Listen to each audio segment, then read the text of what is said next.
बच्चों में विकासात्मक विकार, विकासात्मक देरी।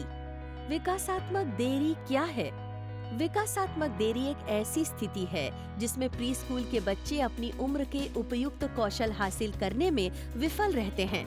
देरी की गंभीरता हल्के से गंभीर तक भिन्न होती है। विकासात्मक देरी के कारण क्या हैं? विकासात्मक देरी का कारण अभी भी स्पष्ट रूप से पता नहीं है, लेकिन ज्ञात कारकों में आनुवंशिक और पर्यावरणीय कारक महत्वपूर्ण हैं। जन्मजात कारकों में आनुवांशिक या क्रोमोसोमल रोग शामिल हैं। गर्भावस्था और प्रसव के कारकों में गर्भावस्था के दौरान नशीली दवाओं का सेवन या अत्यधिक शराब का सेवन, जन्म की जटिलता और समय से पहले प्रसव शामिल हैं। अधिग्रसित कारकों में शिशु और बचपन की बीमारियां, विष, मस्तिष्क की चोट, इंसेफेलाइटिस या मस्तिष्क आघात शामिल हैं। इसके अलावा पर्यावरणीय कारक जैसे कि माता-पिता काम में व्यस्त हैं, उपयुक्त सामाजिक या भाषा की कमी के कारण बच्चों के विकास पर भी असर पड़ेगा। हालांकि विकासात्मक देरी का कारण अभी भी कई बच्चों में अज्ञात है। विकासात्मक देरी वाले बच्चों के लक्षण क्या हैं? विकासात्मक देरी वाले बच्चे प्रारंभिक विकासात्मक मील के पत्थर प्राप्त करने में देरी दिखाते हैं। 6 महीने की उम्र में बच्चे अभी भी अपने सिर को स्थिर नहीं रख सकते हैं या अपने हाथों से वस्तुओं को नहीं पकड़ सकते हैं। 1 वर्ष की आयु में बच्चे अपने अंगूठे और तर्जनी के साथ छोटी वस्तुओं को पकड़ नहीं सकते या खड़े होने के लिए फर्नीचर को पकड़ नहीं सकते। 1.5 साल की उम्र में बच्चे अकेले नहीं चल सकते। 2 साल की उम्र में बच्चे कार या कुत्ते जैसे एकल शब्द नहीं बोल सकते या सरल निर्देशों का पालन नहीं कर सकते, जैसे मम्मी को दो।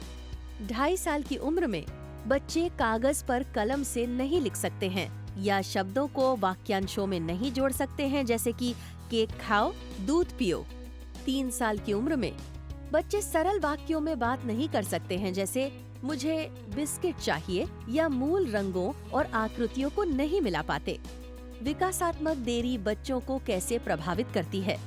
बच्चे एक या कई क्षेत्रों में देरी दिखा सकते हैं। इन क्षेत्रों में शामिल हैं बौद्धिक और संज्ञानात्मक क्षमता। बौद्धिक और संज्ञानात्मक क्षमता में सीखने, सोचने और समस्याओं को हल करने की क्षमता शामिल है। भाषा की क्षमता। भाषा की क्षमता में मौखिक समझ, अभिव्यक्ति और बोलने का विकास शामिल है। सकल पेशी क्षमता। सकल पेशी क्षमता में विकासात्मक मील के पत्थर शामिल हैं, जैसे कि बैठना, रेंगना, चलना, दौड़ना और कूदना। शरीर की शक्ति, संतुलन और अंगों का समन्वय। सूक्ष्म पेशी क्षमता। सूक्ष्म पेशी क्षमता में आंख हाथ समन्वय और उंगली की निपुणता शामिल है। पकड़ की ताकत और पूर्व लेखन कौशल। सामाजिक अनुकूलीय कार्य।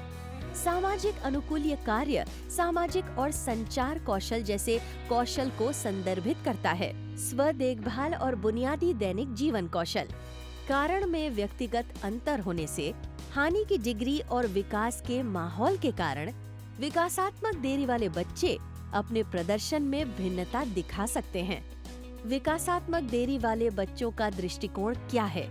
पूर्व स्कूली वर्षों में विकासात्मक देरी अन्य विकासात्मक विकलांगताओं का एक लक्षण हो सकता है। जैसे जैसे बच्चे स्कूल की उम्र तक पहुंचते हैं, उन्हें संचार संबंधी कठिनाइयां, सीखने की समस्याएं और यहाँ तक कि भावनात्मक और व्यवहार संबंधी समस्याएं हो सकती हैं। इसलिए समय से इसकी पहचान और हस्तक्षेप इन बच्चों की विकासात्मक आवश्यकताओं और आगे की हानि की रोकथाम में महत्वपूर्ण होता है। यदि माता पिता को अपने बच्चों में विकासात्मक देरी होने का संदेह है, तो वे कहां से मदद लें? प्रारंभिक मूल्यांकन के लिए माता पिता मातृ एवं शिशु स्वास्थ्य केंद्र या निजी चिकित्सक के पास जा सकते हैं। यदि आवश्यक हो तो आगे के आकलन के लिए बाल मूल्यांकन केंद्र या अस्पताल के बाल रोग विभाग में रेफरल किया जा सकता है। विशिष्ट क्षेत्रों में विकासात्मक देरी वाले बच्चों के लिए डॉक्टर उन्हें फिजियोथेरेपी, व्यावसायिक चिकित्सा या भाष्य चिकित्सा सेवा प्राप्त करने के लिए संदर्भित करेंगे। वैश्विक विकासात्मक देरी वाले बच्चों के लिए उन्हें प्री स्कूल रिहैबिलिटेशन सर्विस की सलाह दी जाती है, जिसमें on site rehabilitation service, early education and training centre, kindergarten come child care centre में इंटीग्रेटेड प्रोग्राम और प्री स्कूल रिहैबिलिटेशन सेवाएं प्राप्त करने के लिए स्पेशल चाइल्ड केयर केंद्र भेजा जाएगा। माता पिता विकासात्मक देरी से ग्रसित अपने बच्चों की कैसे मदद कर सकते हैं? अपने बच्चों के विकास की प्रगति को समझने के लिए माता पिता समय रहते उनके मूल्यांकन की व्यवस्था कर सकते हैं। जहां तक संभव हो, बच्चों के प्रशिक्षण में भाग लें और चिकित्सक के साथ अच्छा संचार बनाए रखें ताकि प्रशिक्षण कौशल सीखें। माता पिता अपने बच्चों की ताकत को भी पहचान सकते हैं ताकि उनका आत्मविश्वास बढ़ सके।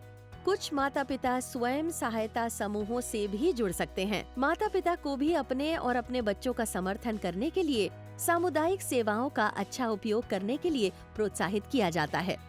विकासात्मक देरी वाले बच्चों की समय रहते पहचान और हस्तक्षेप बहुत महत्वपूर्ण है।